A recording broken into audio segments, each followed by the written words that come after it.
they call DME, or distance measuring equipment. He then starts a descent to another prescribed altitude. If the crew was following the step-down procedure, its flight path would resemble a set of stairs. But after the first step, the plane enters a long, slow descent. If you don't hit those step downs, and those altitudes are prescribed to give you terrain clearance, if you don't fly that as depicted on the approach chart, you run the risk of flying into an obstruction or high terrain. The plane's cockpit voice recorder has also been recovered from the debris. Fyfe and his team begin to analyze it, hoping to better understand what happened in the cockpit. Well, one of the key elements that we found was that the flight crew appeared to be tired. Really sleepy. And this was a chartered flight, so it would have put them on what we call backside of the clock flying. That is, they wouldn't be normally flying during the day, they are now flying at night. And typically your body says you should be asleep when it's dark outside. The sedatives could have made a difficult situation even worse. But when the lab results come back, they're conclusive. While he had the pills with him, there are no traces of them in Captain Park's system. When lead investigator Greg Fyfe returns to the cockpit voice recorder, he focuses on the captain's discussion of the glide slope. Is the glide slope working? The glide slope, yeah? Yes. Yes, it's working. Why is it working?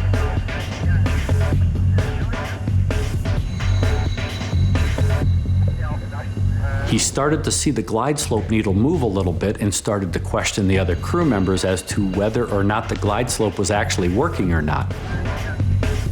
It's early in the morning. After a long flight, Captain Park is tired, perhaps confused and distracted by the unexpected readings on his glide slope. It became very apparent listening to the cockpit voice recorder that in fact he got fixated. But Fyfe still doesn't understand why Park's glide slope appeared to be working. Was there a problem on this plane? Or is the equipment susceptible to problems that could affect other jets as well? To find out, he brings in navigation expert Nelson Spornheimer. I spent some time looking at the transcript, trying to determine what the navigation issues were, why a good airplane was in the wrong place, and to investigate the apparent confusion on the part of the crew who thought that the glide slope was working at least part of the time. Spornheimer sends a team of investigators to Guam. They fly over the island, trying to determine whether radio signals from a nearby military base could have acted on the plane, making it seem like the glide slope was working. Glide slope receivers can respond to non-glide slope signals, particularly when the intended glide slope signal is absent.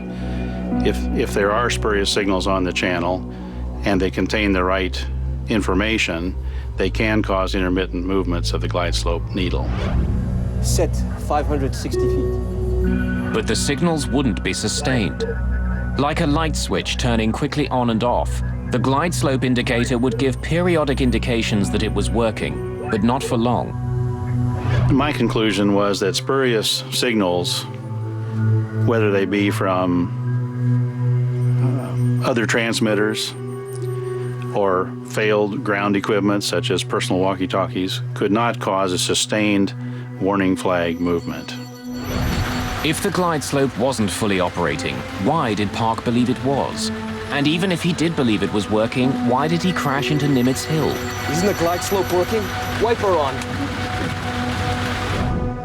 As investigators continue to try to piece together the causes of the crash, Barry Small is trying to understand why he and 25 others survived. I went to touch my shoes, we hit the ground, and I was accidentally in the perfect crash position by some sort of miracle. An airline engineering apprentice and helicopter pilot, Small understands airplanes. I do firmly believe there are some changes that could be made to aircraft. Small believes that the way crossbars are built into aircraft seats caused one of his legs to break, but luck saved his other leg. My right leg went forward and crashed into the bar in front of the seat and broke. My left leg was saved by my carry bag, stopping my leg going forward and hit that bar. Still able to walk on his one good leg, Small escapes while others remain trapped inside.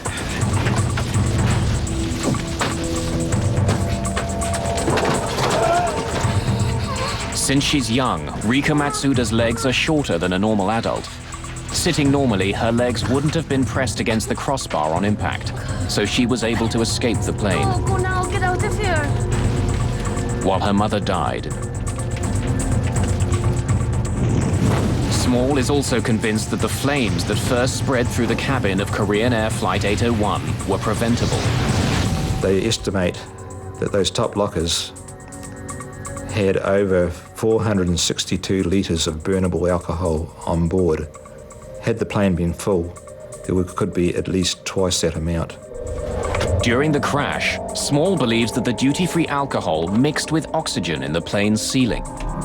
The combination ignited with deadly results. It's a fire he thinks could have been prevented.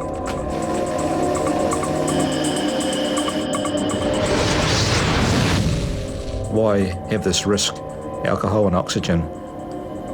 I thought, for aircraft's about safety, and this is just a blatant breaking of the rules of safety as far as I'm concerned. As he continues to recover from the accident, Small is determined to prevent what had happened to him from happening to others. He decides to push for changes on how seats are made and how. For NTSB investigator Greg Feith, the biggest question still remains.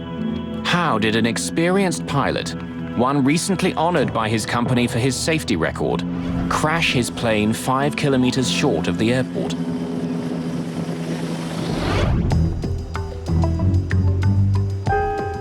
As the investigation continues, he discovers that the landing chart the crew was using was more than 6 months old and out of date. It's an indication that the crew could have been better prepared for the landing.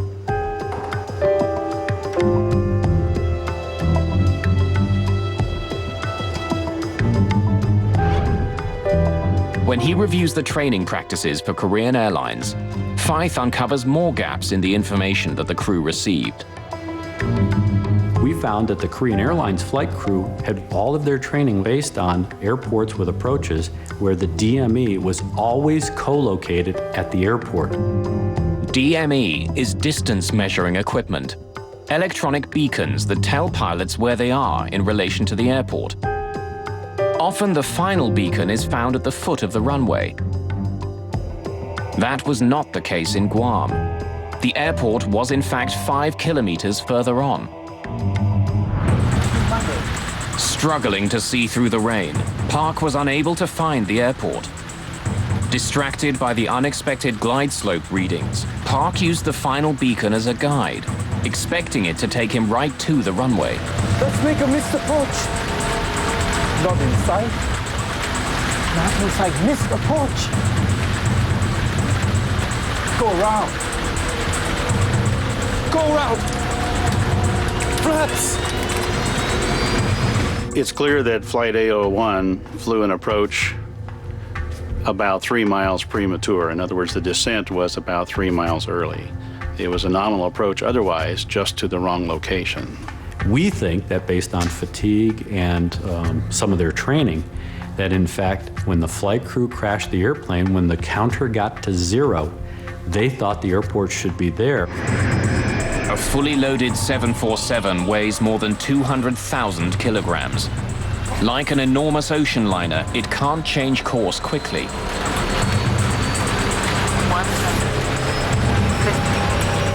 Blinded by